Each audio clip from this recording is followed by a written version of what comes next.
Punjabi. My name is Ferose. I work at SAP. And this conference is an outcome of at least 3 years of discussions with Lorraine and an increased sense of confusion.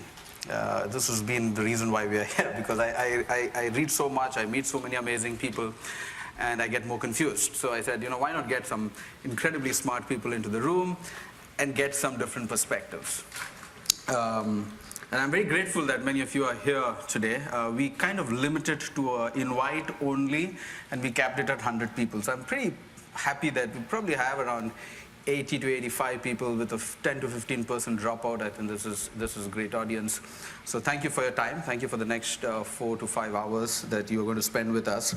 I don't want to pick out all the names, but we have some legends in the room. Professor Ron Howard. Thank you, Professor, for stepping in, and he's written on ethics. He's a professor at Stanford. I don't know how many books he's written, 7 at last count, and still writing probably, right? I met Bill Fenwick for a lunch, and we discussed almost 3 hours on our take on AI. He's very passionately following what's happening. My dear friend Barney Pell, whom I think is one of the brightest minds I have met in the Valley. So thank you, Barney, for and by the way, I have had complete difference in opinion with all of them, but they are still great friends. I just want to tell you that. But that's the whole idea, that we can come in an open environment and share our ideas very openly. And this is a safe place. So while we are recording it, we want to make sure that you can tell what you think is right, but we'll make sure that we will run it through you when we intend to publish it later on. All right.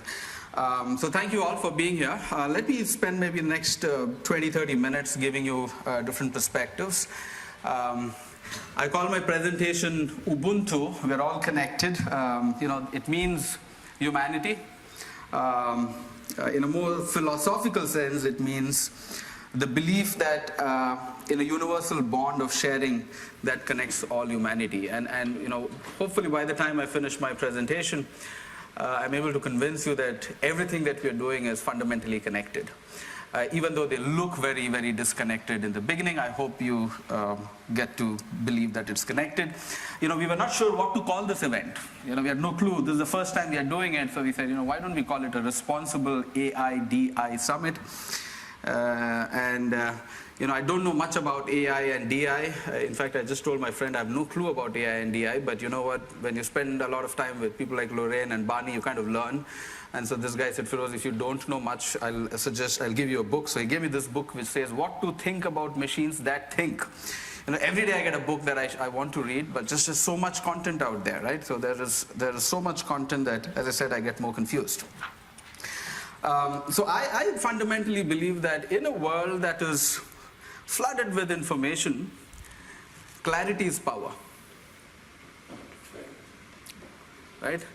And so there are so many different points of view that if anybody has that ability to bring clarity to the table, I think that is immensely powerful. So what I'm going to share with you right now is my kind of 4 years of journey trying to get to some clarity. And I've been fortunate to meet some incredible people in this journey. So I'll try to bring those different personas of people whom I've met and what did they tell me about it. And each of them, we could speak for hours, but I'll try to give you what we call an executive summary of what they think, right? And then at the end of it, if I'm able to convince you that all of them are connected, I think the next 25 minutes is worth your time. This is very important, right? A lot of people say, I don't care what happens, somebody else is in control, I can't do much. But the reality is, if the future of humanity is decided in your absence, you will not be exempted from the consequences. Right? So it's important to show up. It is important that we discuss and debate this. Just because you're not there doesn't mean that you will be exempted from the consequences. But before we start, let me share what the Tao of this event is. Why did we come together? I think the idea is to stimulate further thinking. I think, as I said, we have some incredible thinkers in this room from very different perspectives, but I hope we are able to stimulate thinking. help each other to be part of an important conversation of our times. We said we are not promoting any individual or company or idea. I think it's very important we keep that, we tell it upfront. That's why if you see our website, it doesn't say any logos, there are no, and we hope we left our egos at the door when we walked in, then it has a great conversation. Focuses on the greater good. We said there is no KPIs. There is no KPIs. We are not measuring, people said, so what happens after this event? I said, I have no clue. I have no clue what happens after this. And it's okay with that, right? So there is, my belief is that we're holding space for emergence. I hope something emerges out of this event. And last but not the least, this is an incredibly hard problem we are trying to discuss, so there are no simple answers. And let me share two perspectives, that at least what I learned in the last couple of weeks. The first one, so how many of you watched Elon Musk's interview with Joe Rogan? Just raise your hands. Okay, so that's like 8 people. How many of you kind of absolutely disagree with what he said? Or how many of you okay, that's okay, one person disagrees with what Elon Musk said. How many of you kind of partially agree with what he said? Okay, that's a lot. How many of you absolutely agree with what he said? Okay, there are 1 or 2. So, he kind of predicted a doomsday scenario. I mean, I don't want to talk what he said. All you need to do is YouTube Elon Musk and AI. But there's a fascinating insight in a perspective which is pretty bad. Yeah. Now you can, as I said, argue, agree, disagree, but there is some element of truth somewhere. Some of his insights were profound. But I don't necessarily think everything he said I completely agree, but you don't know, right? At least Lorraine tells me she kind of disagrees with what Elon Musk said, but that's her perspective. Our founder, Hasso Plattner, I'm not saying this because we are in the SAP campus, but I just thought it was very insightful what he shared. He said in a long article that he said he's extremely disappointed with what happened with social media. He said, it started with a lot of promise, but I'm extremely disappointed what has happened with it. And his take is that we need to have stronger laws to avoid it being misused. And I was like, what do you mean by stronger laws? So do you think laws can really stop the misuse? And his example was insider trading. He said insider trading is one thing that can be very easily done. A lot of people know what's happening before the annual results are announced. But people don't do it because there are rules and regulations which, if you are caught, there are serious consequences for that. So he said, just like how you have serious consequences for insider trading, we need to have something incredibly powerful to make sure that the bad players don't misuse social media or other forms of technology. That's one perspective. But, let me now put forward the fundamental question. And the question is, can we use technology to solve the most important problems of the world? It's a very broad topic. So you may ask, so what do you think is the most important problems of the world?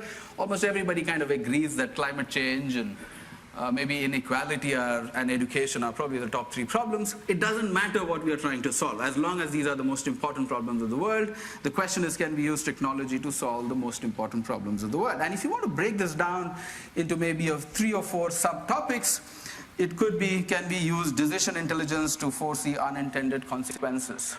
Can we use technology with an element of compassion? Can there be a success metric which goes beyond wealth? And can technology be used to bring good for all and not for a few? Again, I think this is kind of a simplified questionnaire. So what did I do? So I took this question for the last 4 years and met a lot of people across the world. Some of the best thinkers, from technology thinkers to Buddhist monks to comedians to film actors. I said, okay, what do you think? Is technology being used for the larger good? And here are 6 different perspectives that I would like to share. The first one is from my friend David Notfoss. David is here, and you would have got a copy of his book, which he wrote along with Wind. Where is David? He's a very shy guy, so he doesn't show up. He's a very shy person. He sits in one corner.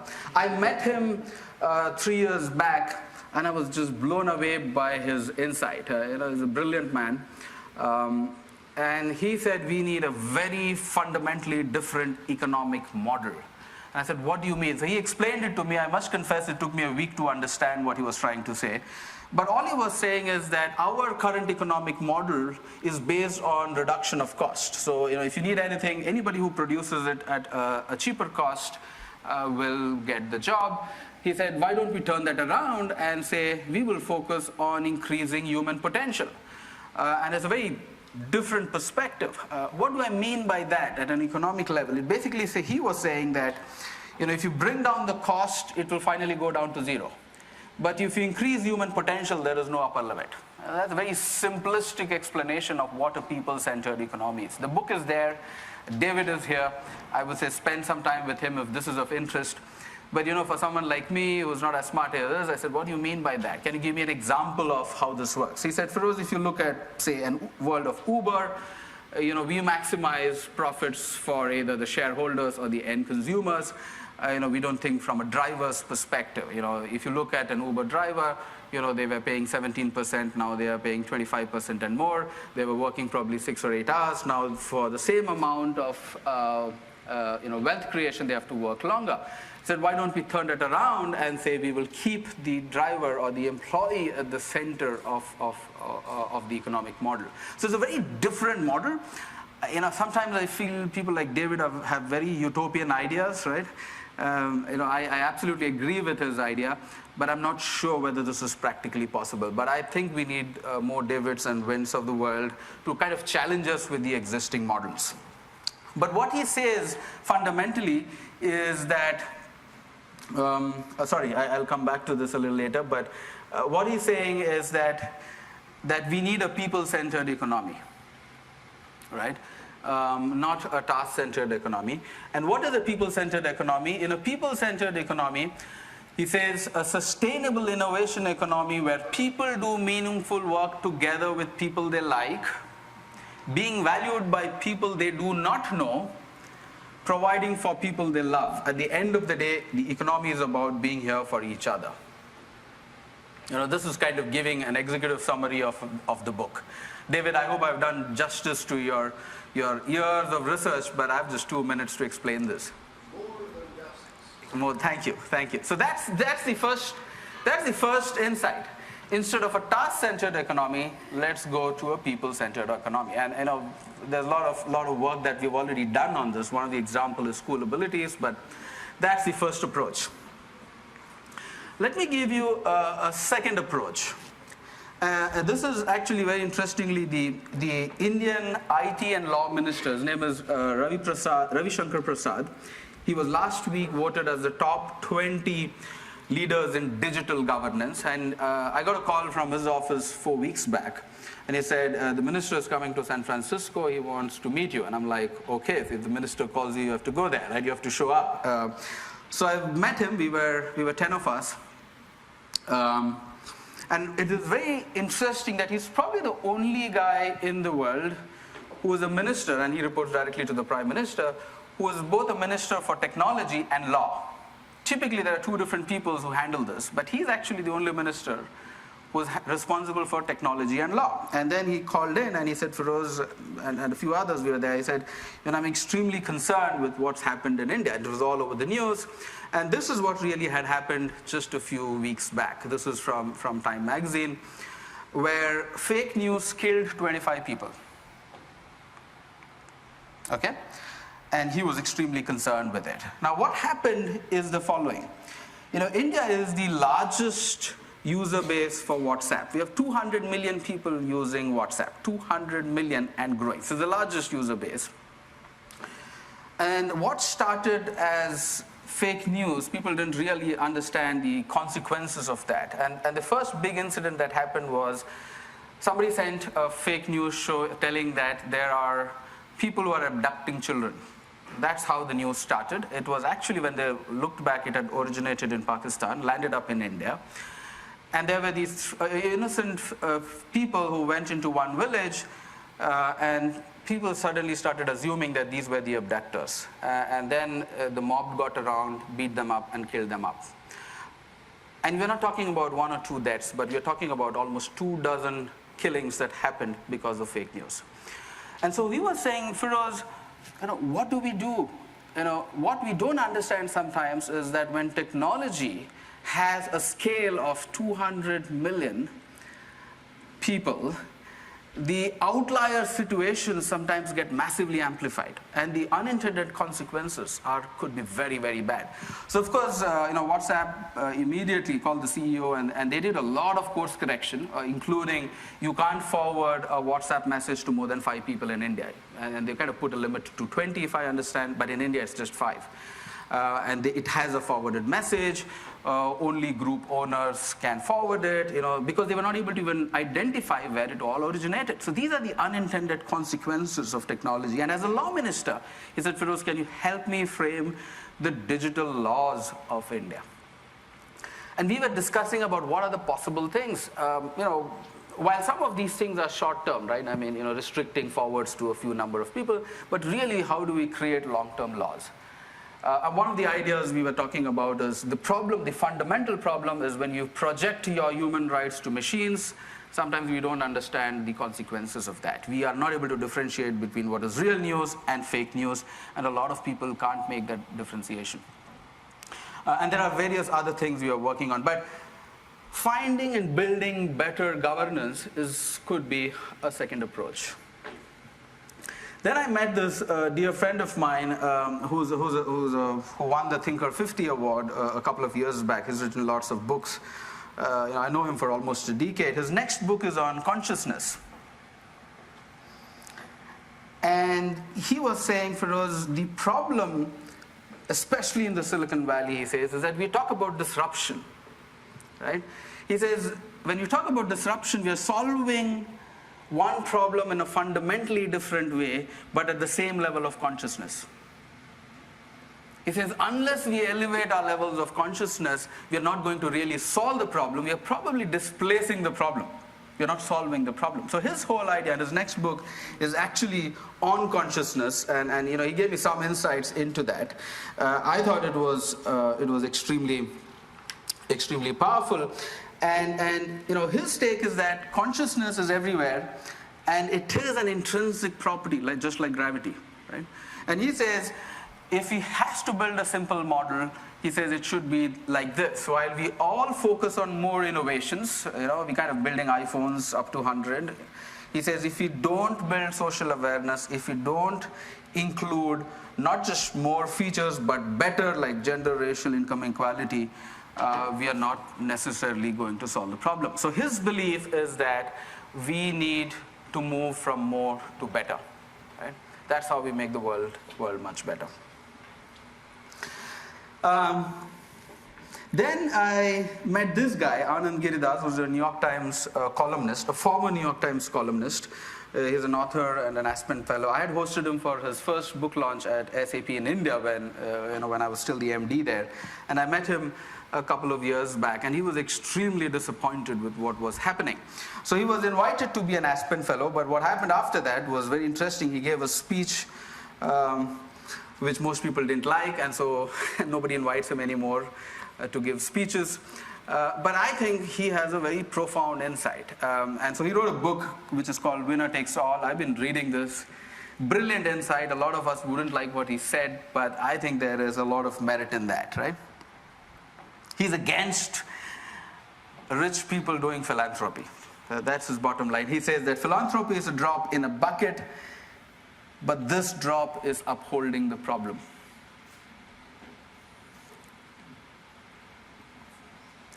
Philanthropy is a drop in the bucket, but this drop is actually upholding the problem. He starts very beautifully with the Leo Tolstoy. If you read his book, it starts very beautifully with a Leo Tolstoy quote. So sometimes you think, people like Leo Tolstoy already told this like 200 years back, 100 years back, and sometimes we didn't see it. And what and again, I don't know if you've read Thomas Piketty's huge 700-page book called Capital, and he said something very insightful, and I want to quote this because it's profound. He said, the durability of this system depends on the effectiveness of its apparatus of justification. I'll repeat it again. The durability of this system, of the philanthropic system, where the rich kind of keep telling, I'm going to do good. He says the durability of this system depends on the effectiveness of its apparatus of justification. And by the way, the whole book is proving why, when the rich tries to solve the problem, in the long run, you're not actually solved any of the problem. So his whole idea is that change should come bottom up. You can't leave the rich to solve the problem for the rest of the world. It hasn't solved anything, according to him, but that's a very counter argument. But his whole take is very simple. He says that, the winners of our age must be challenged not only to do more good, but also less harm.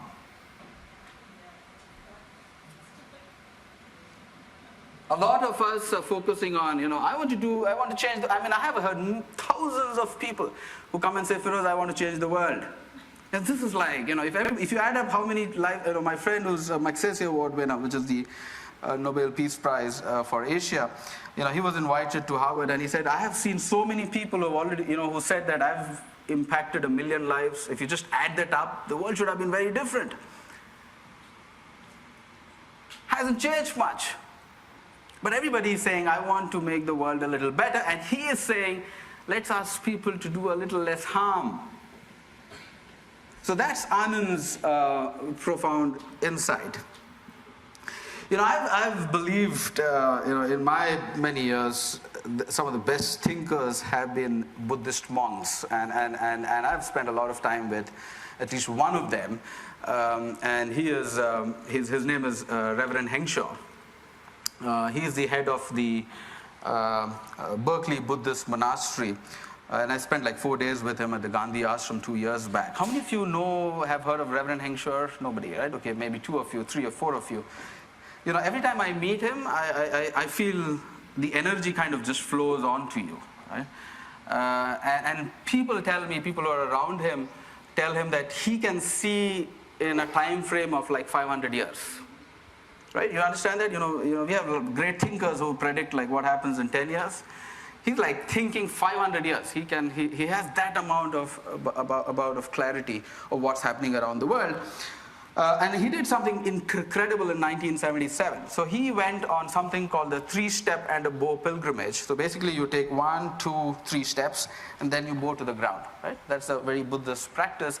He started doing it from LA and stopped at Mendocino, which is 800 miles. That took him 2.5 years. He was in complete silence. He didn't speak. He actually didn't speak for 6 years. And people said, so why did you do that, right? He said, I was doing it for world peace. And people are like, one monk trying to do 3 steps and a bow for 200, for 800 miles. How does that translate into world peace? I'm not getting this, right? And his argument was that all wars are fought because of ego and anger. So that's deeply inside. So he said, if you can control your ego and anger, it will create world peace. And said, I was trying to do my bit. So he just did that for 2.5 years. And what he did every day was he used to write a letter to his master. His master was, again, Reverend Wang Hua. And he used to write about what he learned. And so that is being captured in a beautiful book called Highway Dharma Letters. So this is a reverend, and this is his kind of assistant who was following him. That's, I think, Highway 1. So he did this from 1977 to 1979, 2.5 years. He said he was doing it for world peace. So I asked him, so Reverend, what do you think? Is technology good, or what's your insight? And he said his master had already predicted way back in the 1960s that human beings and machines will get deeply integrated. This is a time when we didn't have mobile phones, just so that you get the context. When somebody tells you that human beings and machines will become deeply integrated in 1960, you know that this guy has had some incredible foresight. And I said, forget all of that. Tell me, is it good or bad, right? And he said he was not very optimistic. Now, I don't want to say it's bad, but I'm just saying the Reverend Wang Hua was not very optimistic. And he says, the power is in our hands, evil and good, selfishness or compassion all come from the mind first. If more people care for others, the world will be spontaneously grow better. So I'm like, okay. So then I happened to meet this amazing guy. I don't know if you have heard his name. His name is John Cleese.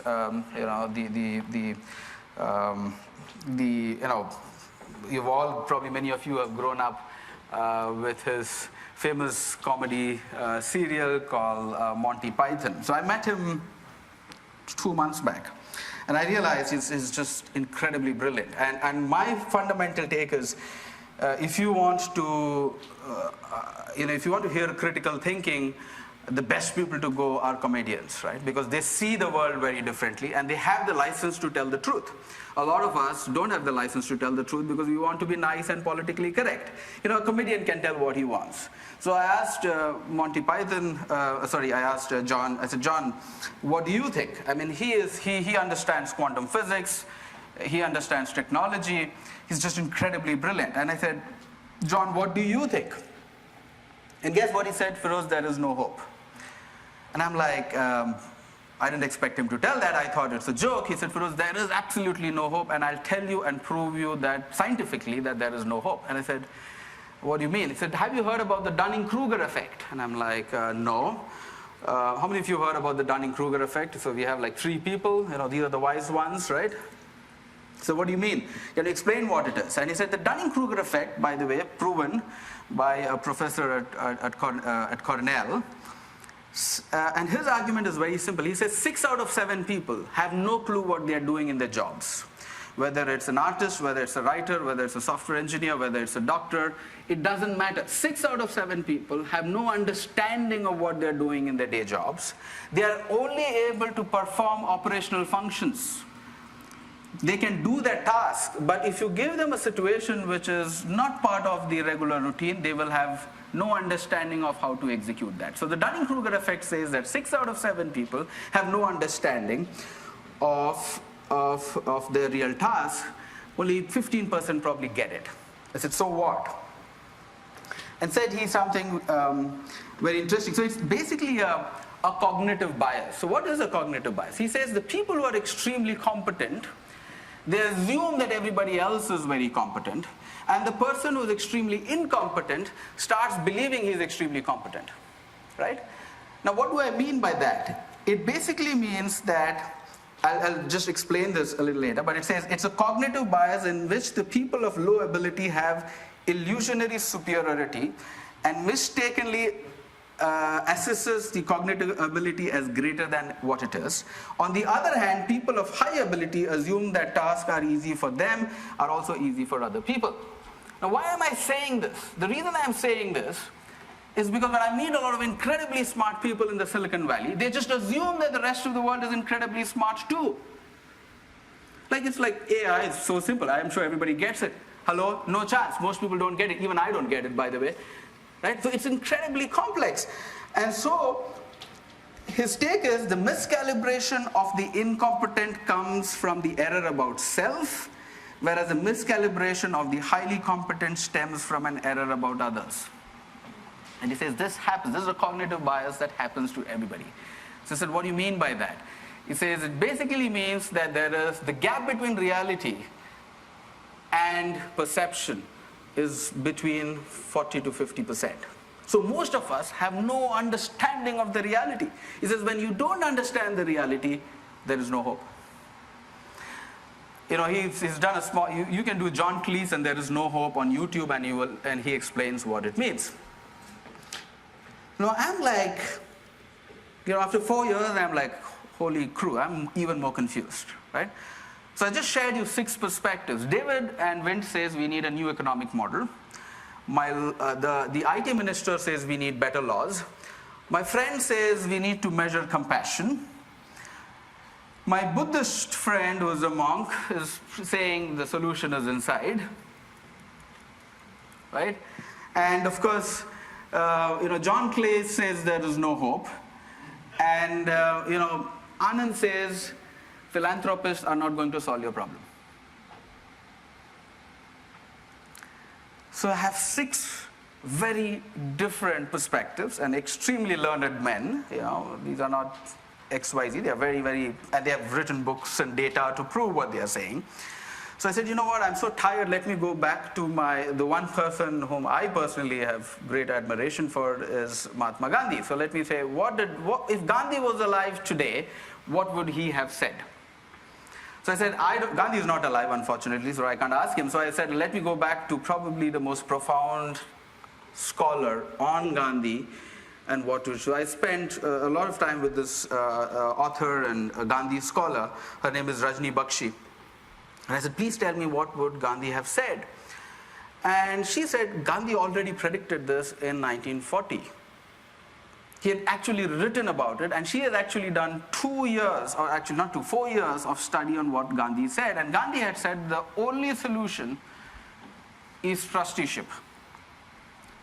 And I said, so what is trusteeship? So she's written a lot about trusteeship, but maybe I'll explain you what the core idea is. Now, Gandhi's firm belief was the following. He said, entrepreneurship is a rare skill. He said, entrepreneurship is a rare skill. If you maximize that rare skill, there will only be a few people who are going to get all the money and finally the power. Because it's a rare skill. So he said, every person should have to be a trustee of that rare skill. What do you mean by that? He said, you cannot assume that the entire wealth that you have generated is yours. It belongs to the community. A part of it belongs to you, but because you have that rare skill, you also are the trustee of that rare skill, which also means that you can't assume all the profits is generated is entirely yours. It belongs to the larger community. Look very utopian way back in the 40s. People said this is a stupid idea. Gandhi is on his own trip. We were at a time when communism was happening and democracy was kind of taking shape. But he said in 1940s that we should differentiate between commerce and capitalism. He was not against capitalism, but he said the consequences of capitalism could be very negative unless we followed trusteeship, and his perspective was just 3 things. The 3 tenets of trusteeship is that the first thing is the purity of means. He said everything that you earn, the method in which you earn is more important than how much or what you do with the wealth. The purity of the means is fundamental to trusteeship. Otherwise it sometimes sounds like, you can have a tobacco company and then use money to build cancer hospitals, right? Like, it just doesn't add up. Right? So he said the purity of the means is fundamental to trusteeship. The second thing is, of course, the welfare of the people. And by the way, a lot of companies practice this. The largest company in India is Tata's. I don't know how many of you have heard about them. It's a 100 billion plus company. They were so inspired by Gandhi's mission.